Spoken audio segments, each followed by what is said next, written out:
First of all, hello, welcome. As some of you may know, the Libertarian Party is the only political party with a plank that supports nullification. So we're really proud of that, and this is a great timing for this sort of event, the legislative session starting up in January. We're very excited about that. I just want you to remember, as you listen to this, that now is the time to contact your representative, call them, email them, show up unannounced at their office, whatever you have to do, and remind them that nullification is a valid option, and in many ways the only option that we have for effective action. So while I'm still talking about action, I want to get Bo Zimmerman up here. He is the chair of the Williamson County park host of this event, and he's going to tell you about some events we have going on here in Williamson. Thanks. Yay, Bo! Hello, everyone. I'm only going to take just a second of your time. I just want to introduce myself. I am the chairman of the Williamson County Libertarian Party, and we host meetings once every month on the second Tuesday of the month, and would love for anyone to come out there if you'd like to get involved in local politics. We'd love to have you. That's all.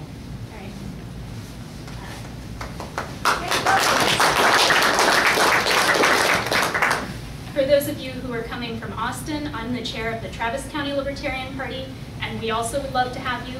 We have meetings the first Tuesday of every month. Please just contact me, catch me afterward. If you're interested, we have several events coming up next spring. Love to see you. Now I'm going to introduce our illustrious panel. I'm going to start with Sheriff Richard Mack, right here. He is the sheriff who sued the feds over the Brady Bill and won.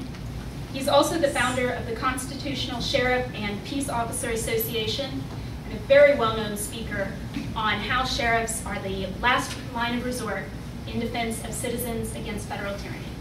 We're very happy to have him.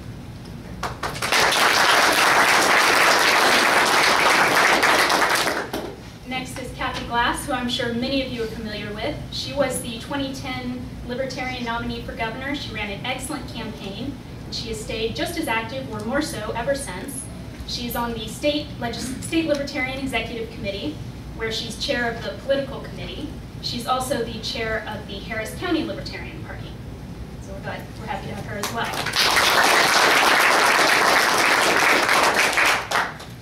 Next is Clint Stutz. He is the coordinator of the Texas Nullification of Obamacare Working Group.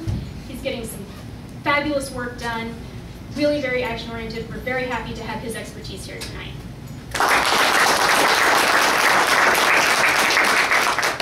Last but not least is Jason Rink. He is the executive director of the Foundation for a Free Society and the director of Nullification, The Rightful Remedy, a documentary he produced in partnership with the 10th Amendment Center. So we're very excited to have you.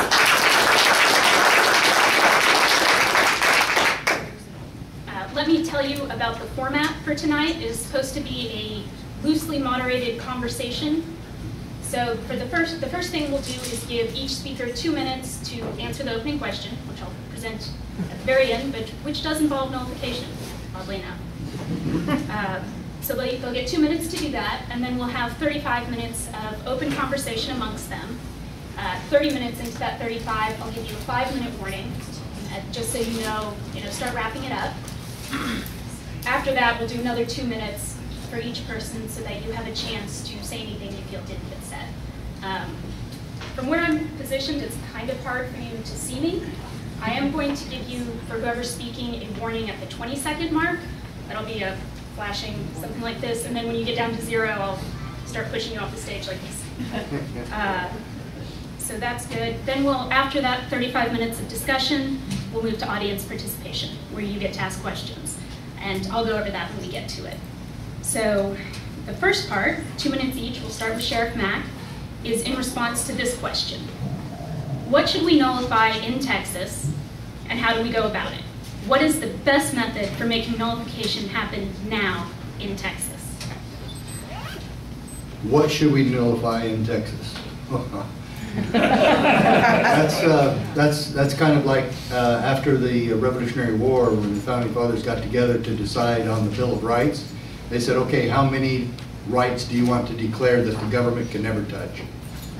they came up with 189. And they dwindled them down to 12, and then the states ratified the 10 that we have now today.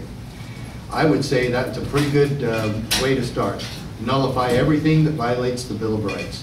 You can start with the Second Amendment if you'd like. That's the easiest one. Isn't it amazing that we have 4 states in the Union that claim to have constitutional carry? Then what do the others have? Unconstitutional carry. And that's what we have in Texas. Texas has gun control. And let's make sure we understand. Gun control in America, and might as well bring up my book at that time, The Magic of Gun Control has a chapter so titled, Gun Control in America is Against the Law. Okay? It doesn't matter if you can show statistics that it's okay or that it helps the cities be safer. Ask Detroit and Washington and New York. Okay? It's ridiculous.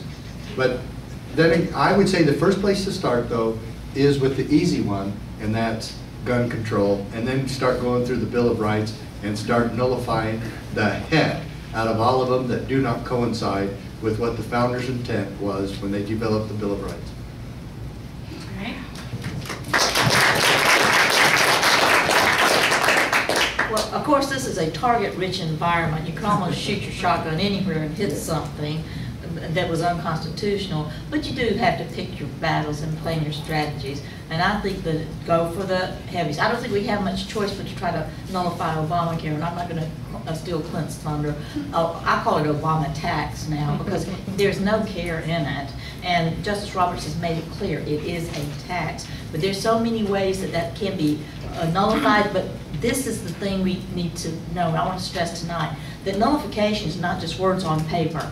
It's not just making a declaration and say, fix that. No, it's having a mechanism to enforce it and the will to do so. And that's something we've got to do with this Obama tax fiend, because it has so many tentacles in so many aspects of our lives. But then another thing I would say, things like NDAA, these are things that if we don't get it fixed, we're not going to survive. I mean, the TSA pat-downs, that's bad enough, but we could stop that. We should have stopped that. But there are things that are even worse than that. And of course, who knows what the TSA scenario is just a precursor for or a test for. So I would do things like Obama tax and NDAA and other, the very idea that government can snatch someone and hold them and never release them, not even own up to it. If we can't fight that, and I think Texans will, then we're probably not going to be able to fight much, but we can do this, and we need to.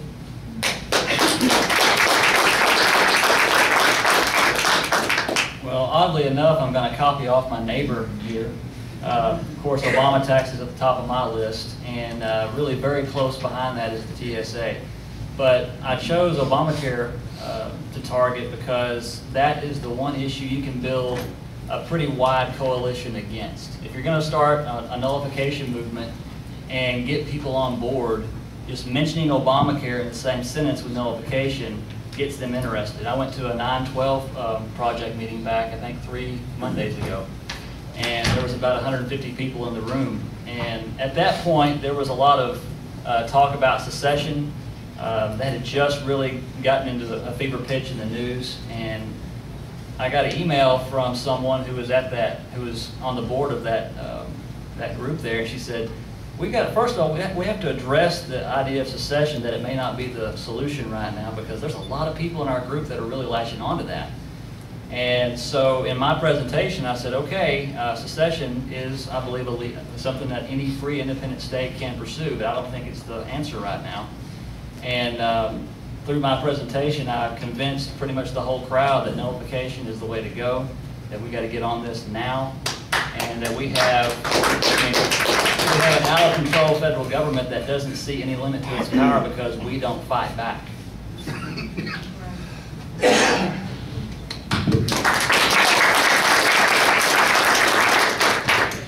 Okay, so everybody's kind of like hit a lot of the big things. So I just want to springboard off of a couple of different things here.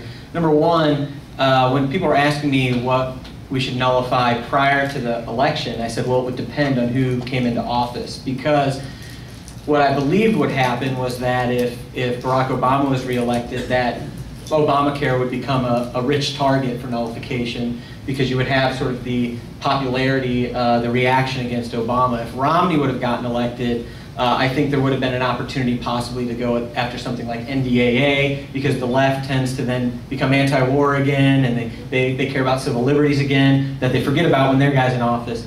But I still think those things are both legitimate. I think what's important to keep in mind is public perception of an issue, how people feel about it, whether we've got advocates in the state legislature to champion a certain issue. I do believe that an NDAA nullification bill and a TSA bill are going to be put forward this legislative session, so I say let's go for those, because those are already moving through the process. And one thing that Kathie sort of touched on that I want to also emphasize is that if we nullify a federal law, but we don't have the political will with the executive branch, the governor, all those types of things to sort of enforce the teeth of that. For example, I think the NDAA legislation is going to be like a first Class A misdemeanor, which would involve fines and jail time for federal agents. Well, that's great, but if you don't have those in the state of Texas ready to back that up,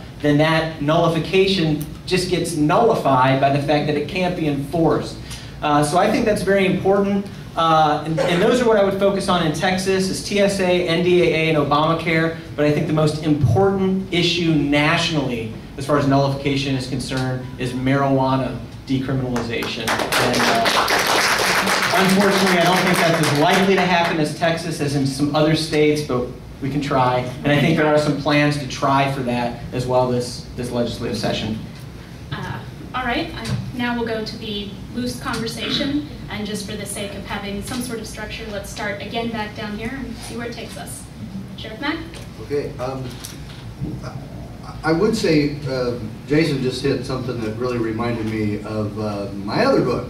And I'm not here peddling books, even though I am here signing them. If you want them, that's fine. But they are what I've dedicated my life to, and a lot of these things are so valuable tools. He talked about the political will, and is there somebody that will back it up? Well, we're working on that nationwide now through our CSPOA. She mentioned that I formed the Constitutional Sheriffs and Peace Officers Association. We have some of this working now. We have a sheriff in Indiana who has threatened the FDA with the arrest of trespassing if they come back and bother people, Amish farmers and others, who don't pasteurize their milk. Isn't that my choice if I own the land? Isn't this amazing that we have Amish farmers with the audacity to think that they can put cows out in a pasture, let them eat grass, bring them in and milk them, and then consume the products derived therefrom? I know. Yeah, I don't know. I don't know. No wonder we have such an out-of-control country today, with farmers thinking they can do this kind of thing. And so now they're facing jail time for doing this. And I'm helping a Mennonite, and I'm helping an Amish farmer, and I'm helping somebody who really doesn't believe in God that much with that problem right now. And they're in 3 different states. And when I was asked to speak at the Kentucky Sheriff's Association convention, their banquet, I'm their speaker. There's 116 sheriffs there. There's 116 counties in Kentucky. I don't know why they need that many, but nevertheless, I got a local raw milk farmer to bring me some milk, and I drank illegal milk in front of every one of them.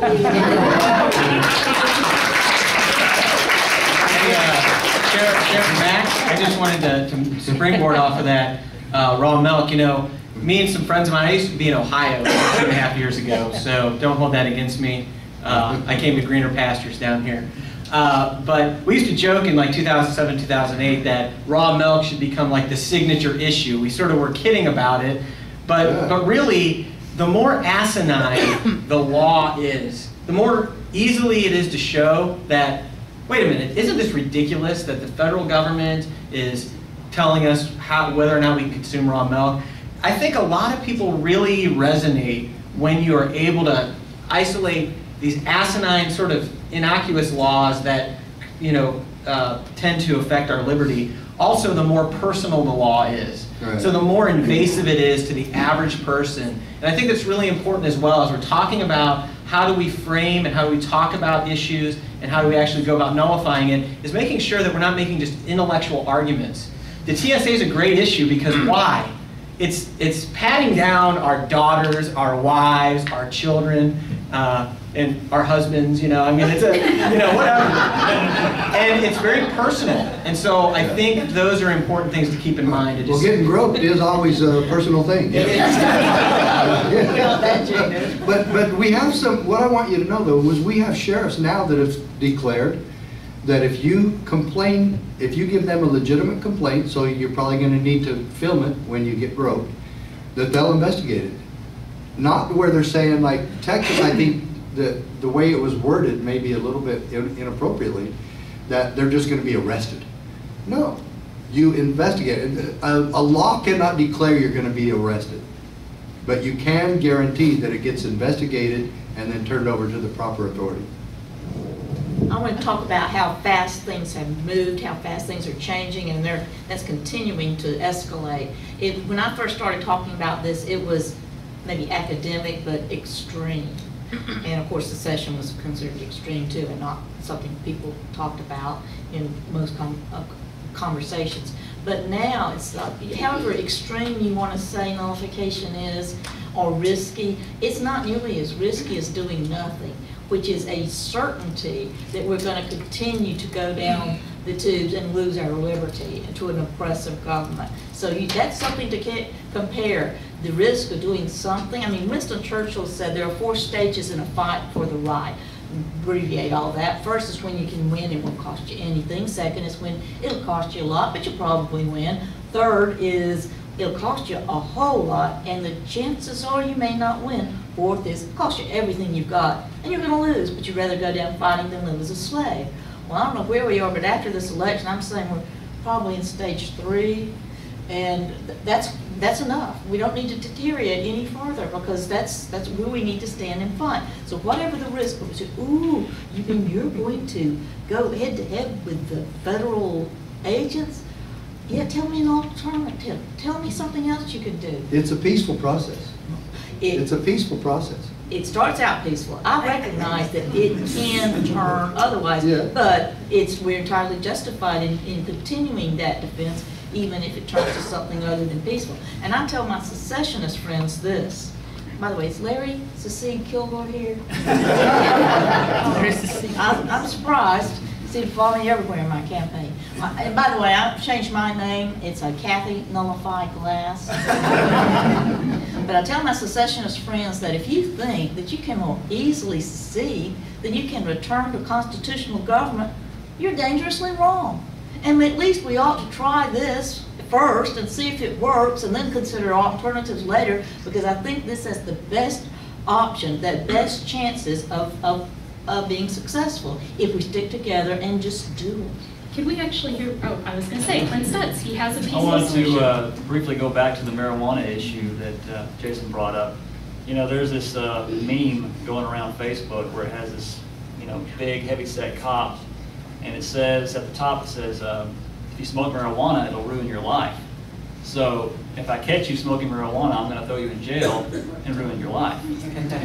So really, what's going to ruin your life is the cop putting you in jail, giving you a record, and ruining your life from there on out because you got a record, you can't get hired to get a job, and all that good stuff. So marijuana usage is, I'm not going to go smoke marijuana. I don't care if you do, though. And we have to realize that the federal government has no authority over marijuana, cocaine, heroin, anything like that. We had to pass an amendment to give them authority over alcohol, and we took that away from them. So if the states don't really buck up and realize that we can say, no, we're going to legalize at least marijuana in our state and stand up to the feds when they want to throw people in jail anyway, we're lost. Can I springboard off that real quick? And then I just wanted to mention something about secession real quick. But with marijuana, it's very important to understand what's really been happening. So we can trace the drug war back for quite some time, but it really got stepped up in the Nixon administration, the Reagan administration. But then what we started to see happening in the 90s is you have California, which then passes the first medical marijuana legislation. And 10 states passed it up to the time in 2005 where the Supreme Court ruled that doesn't matter if a state passes a law, the federal government, even though they didn't pass a constitutional amendment like they had to with alcohol prohibition, if you grow 6 plants in your backyard and you consume them yourself, that is interstate commerce. I don't know how that all works, but and in 2005 that was said by the Supreme Court. Clarence Thomas dissented in that opinion. He said, look, if this opinion stands, he says, we search the court's opinion in vain for what is reserved to the states and the people. If the federal government can legislate this activity, growing 6 plants in your backyard, every church rummage sale, bake sale can be legislated and regulated by the federal government. Clarence Thomas basically said, we've lost the republic in 2005. Now, a lot of people, conservatives now, think, oh, we lost it with the Obamacare ruling. Well, that actually set an enormous precedent to get the Obamacare ruling that we got. So with marijuana legislation, we need to understand that when the Supreme Court ruled that in 2005, 10 states had medical marijuana. None of them repealed those laws. And since then, 8 states have passed medical, and now we've got 2 of those states that have gone to recreational.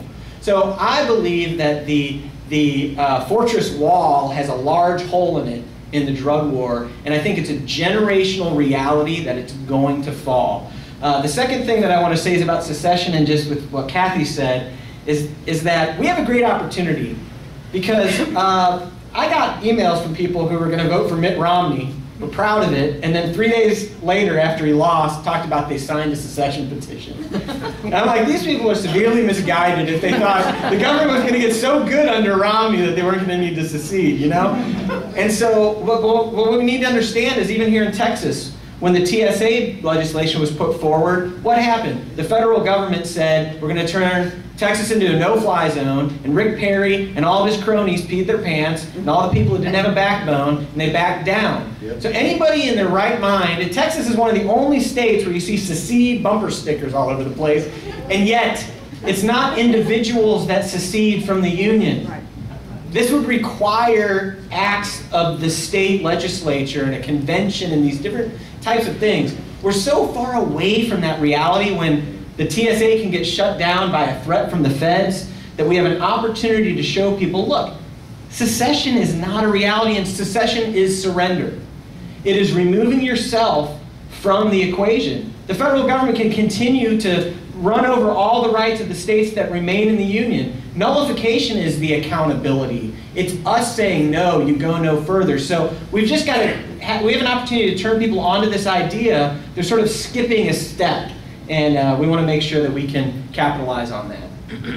The Supreme Court has shown that it's not a remedy. People who think nullifying means suing, even though Sheriff Mack, he did fault the law and he won on this. But it could go the other way.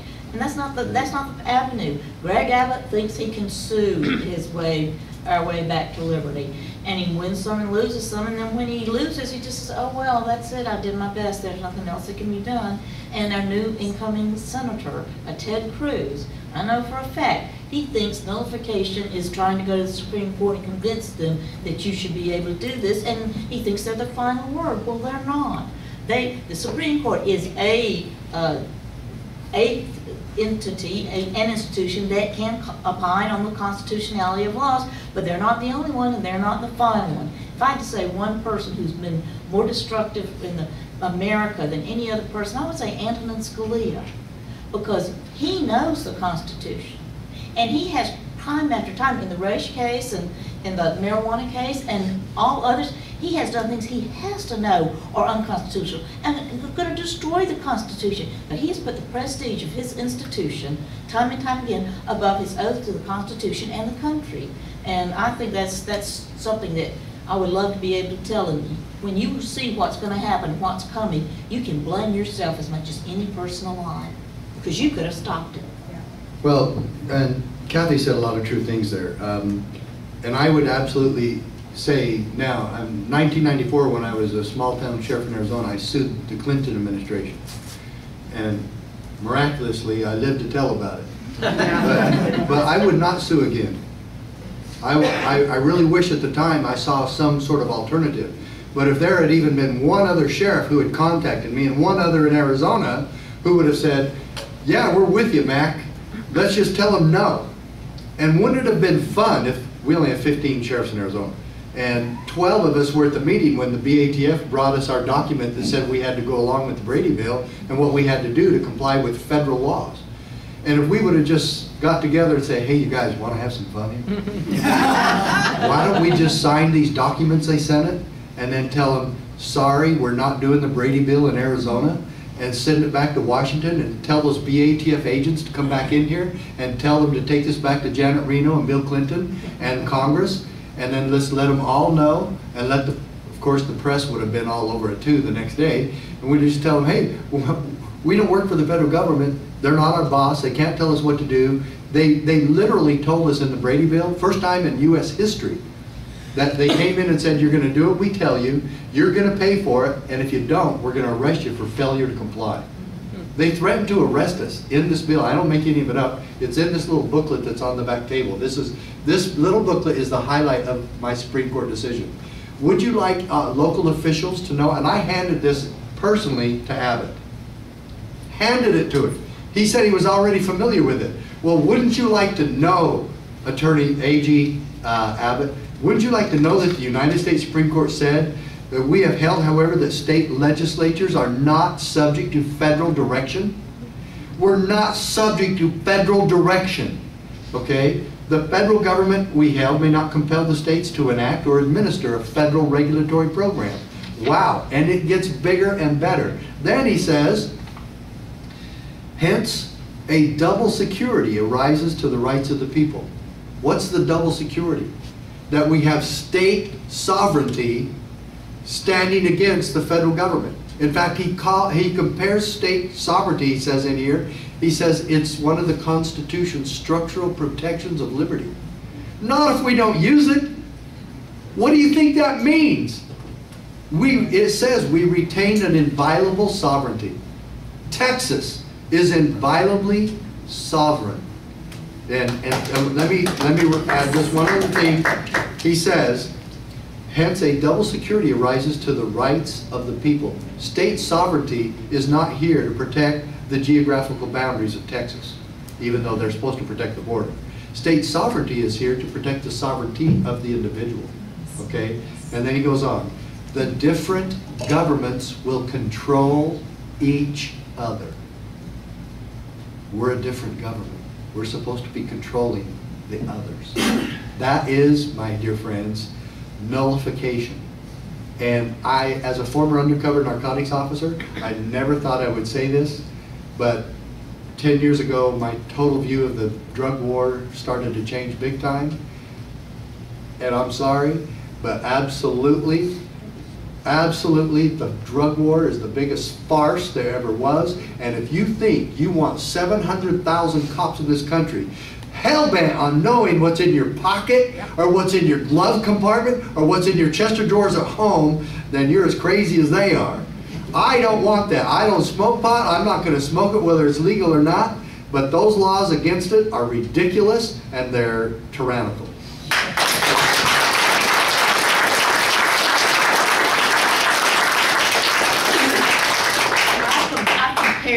Nullification to a muscle, a powerful muscle that is atrophied through disuse.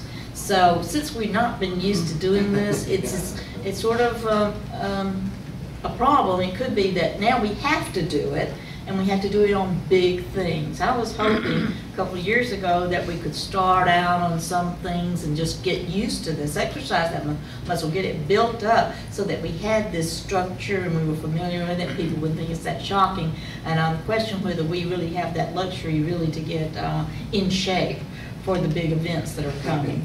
But who knows? I got a fight with you right now. I forgot. Oh, you do? This will add some Is that on the excitement. schedule? Is that on the schedule? Yeah. No.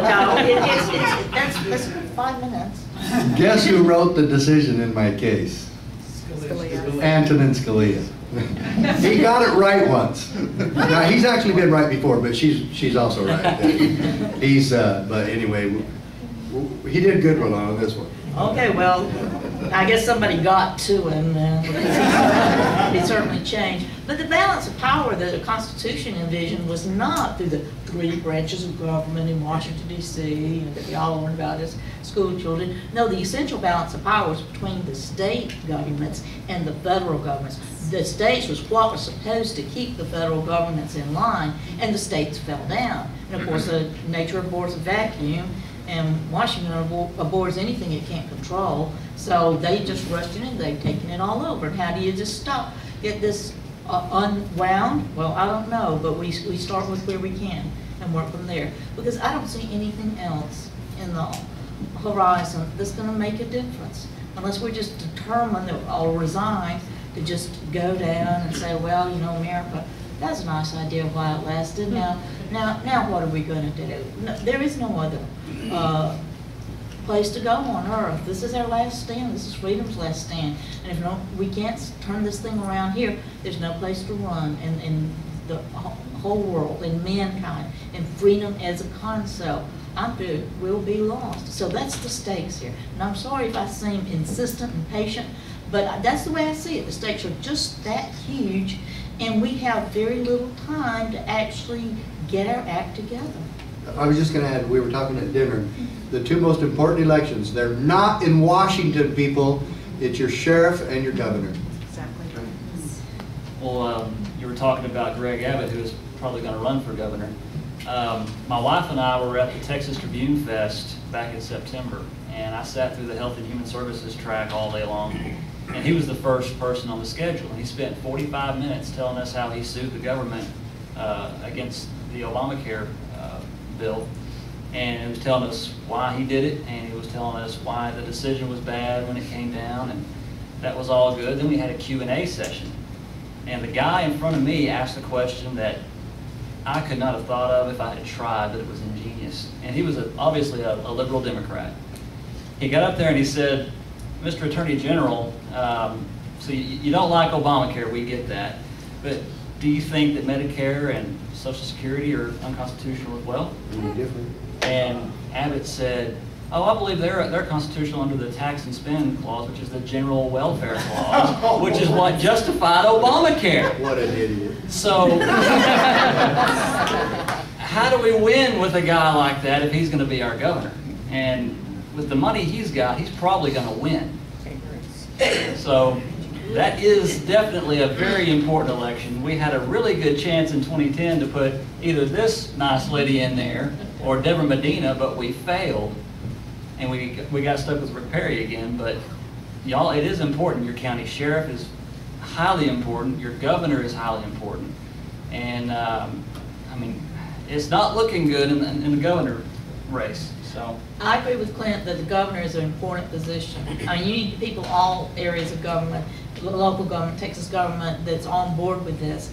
But if you don't have leadership at the top, it's the executive that pushes this thing through. It's the executive that gives the order to stand tall, don't stand down. Just we've made this declaration now. We're going to stick to it.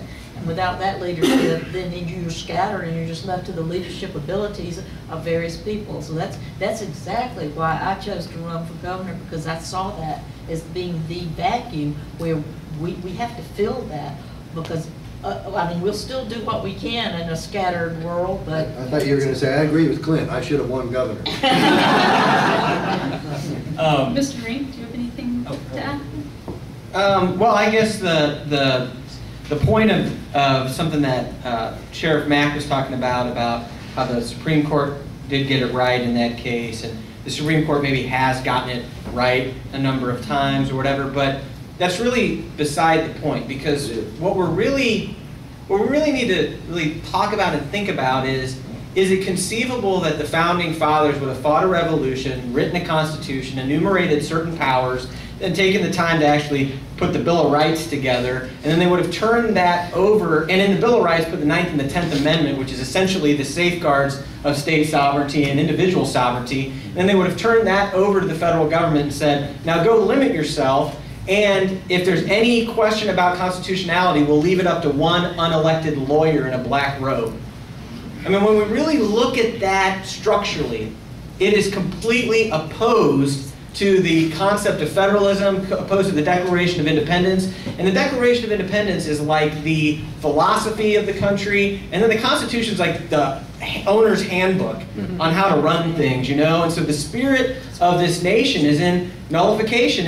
And the idea is we seceded, for all practical purposes, from Great Britain, but we nullified, you know, the rule of Great Britain. And then, you know, there was another attempt to try to withdraw from an unconstitutional government, and you know, the South lost because it was an argument of force, I suppose. And a lot of people like to talk about nullification. They like to talk about you know, the sordid history of nullification, and how nullification is connected to slavery, and how nullification is about wanting to get back to those days. And that's totally insane. It's not even true. We deal with some of those arguments in here. And one of the things that I want to just take the time to talk about is how it is important to understand the constitutional history of this idea. To understand that in 1798, only 7 years after the ratification of the Bill of Rights, is when Madison and Jefferson started talking about this, because the Alien and Sedition Act was passed by President Adams. So we're not even out the chute, and the federal government is already trying to violate the Bill of Rights. This war and battle has been going on between the states and the federal government since the beginning. And so we need to make sure we understand the arguments against nullification. We need to understand the intellectual arguments for it, because most of the times people are throwing straw man arguments against it because all they've heard is from their public school education, from Rachel Maddow, or even from the people on the conservative side, the Heritage Foundation, which hates nullification, because conservatives and Democrats both like centralized power, initiating their agenda across 310 million people. When people hear I'm from Georgia, they just assume I must be in favor of secession. I told them, no, we're another secession. We're not finished with the last one yet in Georgia. And that's pretty much true, because the stories that you grow up with about the suffering and what happened, and I think about it and I say, secession now, think of it. Think of Sherman with drones. Right. And it's not going to be as pleasant as the last unpleasantness was. Right. These people are brutal. They have a willingness to kill that I don't think would have been tolerated in the Civil War era. So that's why I say that Americans won't fire on other Americans. I say, well, I think they did pretty much in the last secession. And I think people are different now, and they will again. Or you can't count on the fact that they won't. And with the drones, human action has sort of been taken out of the equation. So this is something that I say, people just seem to have an emotional response, and because they don't know that nullification is an option, that's the only thing they can, and I understand the sentiment. I know that it is emotion, it's raw emotion based on logic, but it's emotion. It's like, I'm done with this. I am just so done with this. It's like a divorce, when that moment when the light switch just turns off and all you want is out. That's all you want is out. You don't want to talk to them, you don't want to see them, it's over. And I understand that, but they're not thinking it through, like, okay, you secede, and then what? You think they're just going to let Texas go with our oil and gas reserves and all the other things that they covet? No, I think it's going to be a fight one way or another, but I'd rather stand and fight on constitutional grounds than any other ground.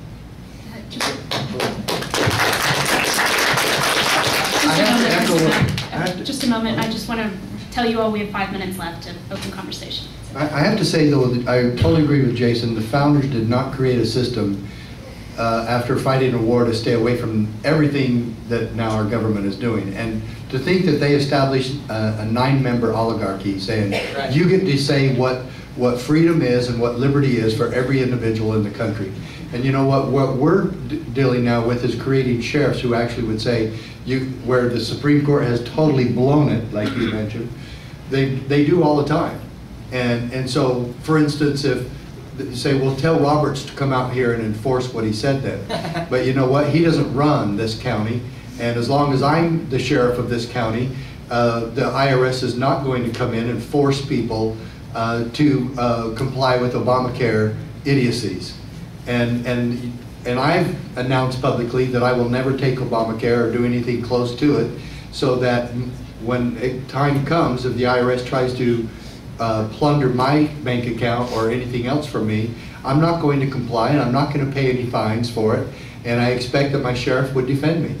And this is the same story I bring up in my books, is ask your sheriff, would you have arrested Rosa Parks for failing to give her seat to a white man? And then if he says, well, I have to enforce the law, then you know you got a loser.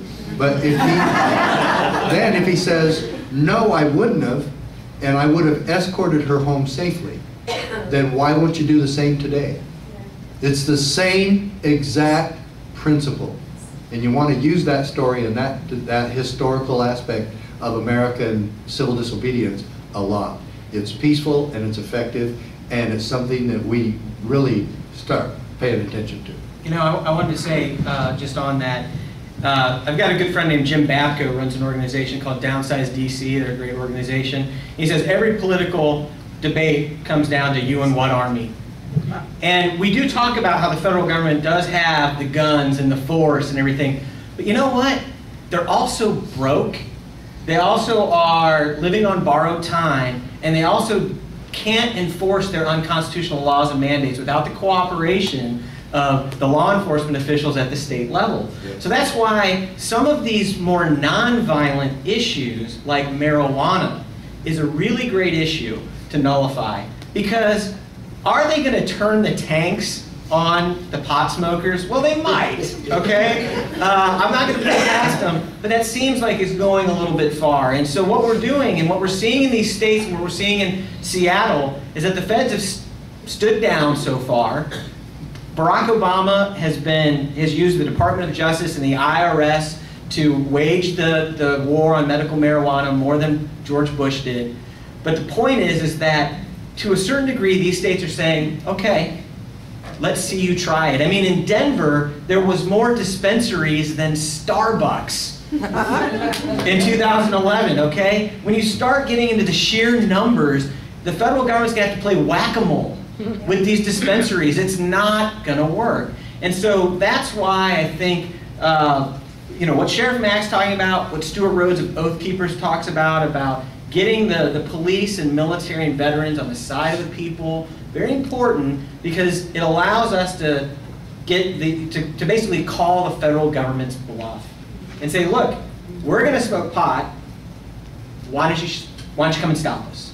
And is Roberts going to come do it? Is Obama going to come? No, make Roberts do it. They send their thugs out there to do it. The police and military who don't know what it means, what their oath to the Constitution means, who all they're going to do is follow orders. That's who they're going to lean on to do it. That's why we need to make sure we're reaching out to those people. Something I try to emphasize when I'm talking to a group of people about nullification, the first thing I try to emphasize is that you have to understand that Washington is lost. That's right. If you think that another election or even another midterm election is going to change the tide, look no further than the Tea Party class of 2010. You have one person who on the Club of Growth's index scored a 100%. That was Justin Amash. And he's up there right now getting his butt whooped by Boehner, getting thrown off of a committee because he kept voting wrong for some reason. He didn't vote with the guys that want to keep on raising the debt limit. But you have to understand that the Tea Party class of 2010, as massive as it was a huge failure. And the poster boy of it was Alan West. This guy voted for CISPA, for the Patriot Act, for all this other bad stuff. And yeah, maybe the Democrat that beat him is no better than him, but no big loss. I'm sorry, I'm not going to miss Alan West. But if you think that another election is going to save Washington, that's going to turn the tide, that finally we're going to get some change in Washington, please slap yourself hard. You have to focus on state and local government. We have to get thoroughly involved in everything around us in this state. And I have to say, I'm guilty for the past, well, I've only been active for probably 4 years. I'm guilty of the past 3 years of being really focused on national stuff, and I've just, in the past few months, gotten really focused on state stuff, and this is where I'm staying. I'm not going to venture off to the Washington stuff again. I'm here to stay in the state realm. Our line in the sand is in the shape of the state of Texas. Thank you.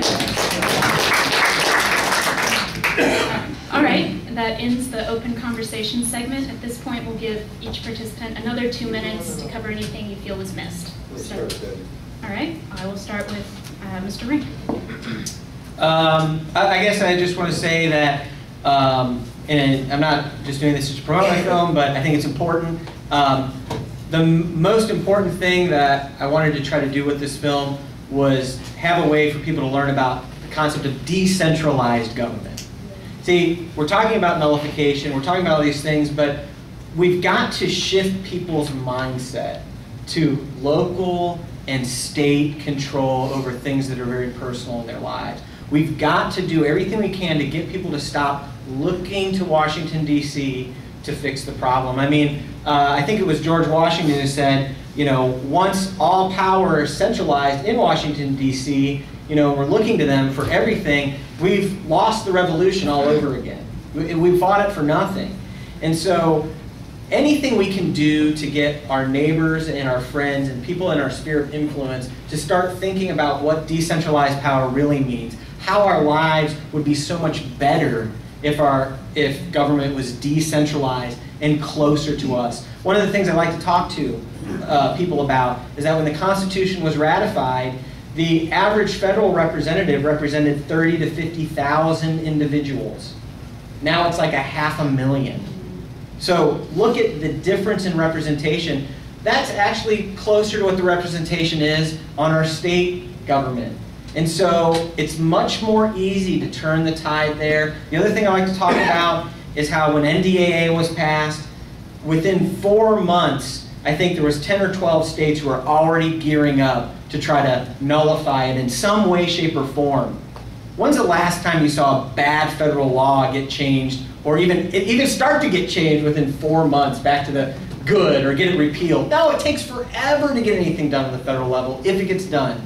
So these are just some of the things we want to always focus back on. Well, I guess I just gave my 2-minute final thing a while ago, but I just want to emphasize again, get involved as much as you can at the state capitol during this session. We've got the TSA bill already filed, the NDAA bill is already filed. We're going to get our Obamacare bill to the Texas Legislative Council this coming week. It's going to be filed hopefully pretty soon. We need your phone calls, your emails, your faxes, your personal visits up there to Austin and to also district offices as well. Don't discount that. We need your feet on the ground. And if we don't show ourselves up there, they're not going to know that it matters. Jason asked, you and what army? Okay, that's an important consideration because you know that's what the feds are thinking. We got an army and they don't. Well, when I ran for governor, one of my platforms was to secure the border, not using a fence, not using a drone, but using the Texas State Guard, our state militia. And if you haven't read up on that, you should. And I said that but for border security, yes, and also for emergencies. Because we should not ever let FEMA come into our state again, because you know they will make up stuff, they will create situations, they will exploit it, and all the stuff that they're doing, they're buying all the bullets and everything, it's for a purpose. So just don't let them come in, but we need something to take the place. And we need a state guard, which is under the total control of the governor, can never be nationalized, can never be sent outside of our state.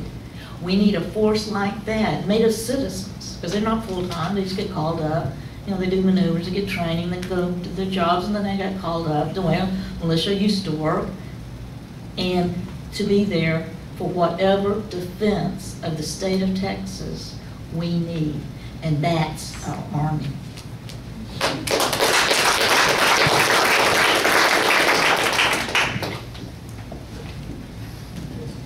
In True Grit, John Wayne said, one of my favorite lines, when the girl was showing a lot of spunk, swimming back across the river to come back after they try to get rid of her, he looks at her and he goes, she reminds me of me. I like to say that to all three of them here. They really remind me of a lot of things that I've said and a lot of things that I've written. And in my sheriff book, The County Sheriff, America's Last Hope, you need to go ask your sheriff if he's been to our convention, if he has the book, if he's read the book, and ask him if he's willing to be a constitutional sheriff. You know, all you're asking him is if he'll keep his word. And that he'll keep his oath that is required by the supreme law of the land to swear allegiance to our Constitution, and thus the God-given rights that we were blessed with when we were born here as Americans.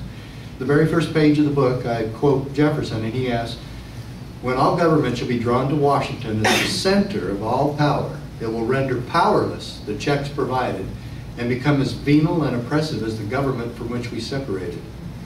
Have we reached that point? We're way beyond it. But the question remains, to whom can you turn for peace, safety, and protection when government becomes venal and oppressive?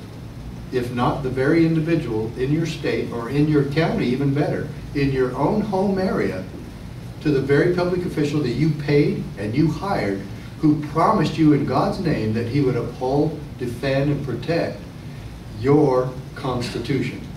And you don't really have constitutional rights because they're not granted by the Constitution. The Constitution is there to protect what you already had by nature, as quoted in the Declaration of Independence. And we must realize that the Declaration of Independence and the Constitution apply today. And if they don't, please ask your sheriff, what else could you do that's more important in your job than standing for liberty? Please show me the program. Please show me. Is it the drug war? Yeah, we can't protect your land, and we can't protect your home, and we can't protect your children from an overzealous government because we're too busy fighting the drug war. Well, for God's sakes, and get off that stupid drug war and do something of value.